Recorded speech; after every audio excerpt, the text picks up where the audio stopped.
আসতো তো সর, একা আয়নাটা জুড়ে থাকলে তো হবে না রে বাবা, আমিও তো সাজবো। সর, বিয়ে বাড়ি চলে যা না রে, বিয়ে বাড়ি চলে যা, তুই তো রেডি হয়ে গেছিস। ও তুই তো চাস আমি এভাবে যাই যাতে লোক আমাকে দিকে হাসুক, তুই তো সেটাই চাই না, তুই তো একা গাট করে বসে আছিস।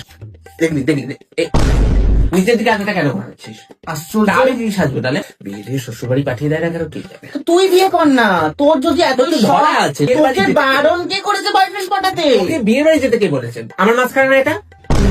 না আমার মাঝখানে না বলে কেন নিয়েছিস তুই? না তুই যে আমার আইশ্যাডো লাগিয়েছিস। গো বাবা গো, ওটা আমার আইশ্যাডো বাবা আমাকে Excuse দিয়ে me, দিয়েছে। কথা বলে এবার চুপে তুই পাতা না, যা, কি করছিস? যা, তুই যা। বোকা কাকে? তুই একদম যা, মানে কথা বলে গা- মা দেখো না। দেখো না। আমার আইশ্যাডো কেন নিয়েছিস তুই? তুই চোখ থেকে হ্যাঁ, আগে খোল। না চোখ থেকে তোকে খোল। কি তুই খোল না রে।